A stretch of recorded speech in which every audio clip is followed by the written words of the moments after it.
Hello, everyone, and welcome to The Buck Stops Here. I'm Catherine Murray. Well, as we know, the economy is weakening and the equity markets have been under severe pressure over a number of weeks. I wanted to bring in a Wall Street and Bay Street veteran to share insights in terms of where we're at and perhaps what happens next. And for that, David Rosenberg is joining us. He is the president and founder of Rosenberg Research and Associates, an economic consulting firm, and very, very well known really around the world. David, great to see you. It's been a while, but we've been talking to each other for many years. Thanks for being with us. And how are you doing in this market? Well, in answer to the last question, no matter how I'm doing, it's certainly a lot better than Mr. Dow and Mrs. Jones. And I want to thank you for inviting me on. It's like the old days, except in the old days we would do these in person. But We thanks sure very would. much for inviting me on the show. Well, thank you.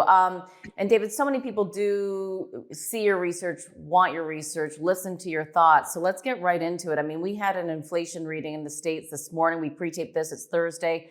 That was double expectations, 8.2% headline year over year. What's your interpretation, though, in terms of inflation and where we're going next?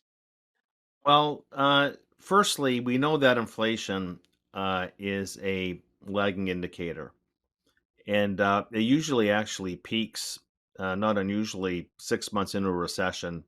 And then with the lagged impact of the demand destruction that comes along with recession, inflation falls like a stone. I still think that's going to be next year's story.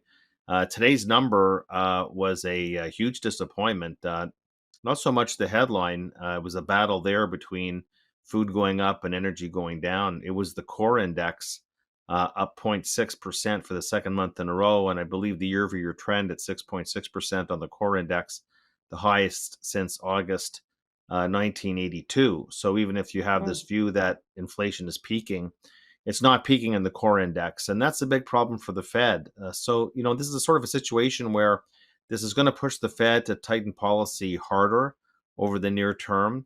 And that means that, ironically, that the higher than expected inflation print today is going to sow the seeds for more disinflation or deflation down the road, because it means that the Fed is just going to step on the brakes that much more over the course of the next several months. So, cause a deeper recession, perhaps. Cause a deeper recession, and every recession, even in the three recessions we had from 1970 to 1980 in that stagflation period, in recessions, demand overwhelms supply and inflation falls. Treasury yields go down. I don't think it'll be different this time. And again, just back to that CPR report, it was a very wonky number. I mean, it was dominated really by things that are outside the Fed's control, dominated by food. It was dominated by medical care services, dominated by the rental components, which are 30% of the entire index. And when you look at medical care services, education, and food, there's not much, like I said, the Fed can do about these areas. Everything outside, I mean, those areas collectively were up 0.8% month over month. The rest of the CPI was actually flat. Now, people will Hmm. say to me, "Well, that's fun with figures, and you're sort of manipulating the analysis."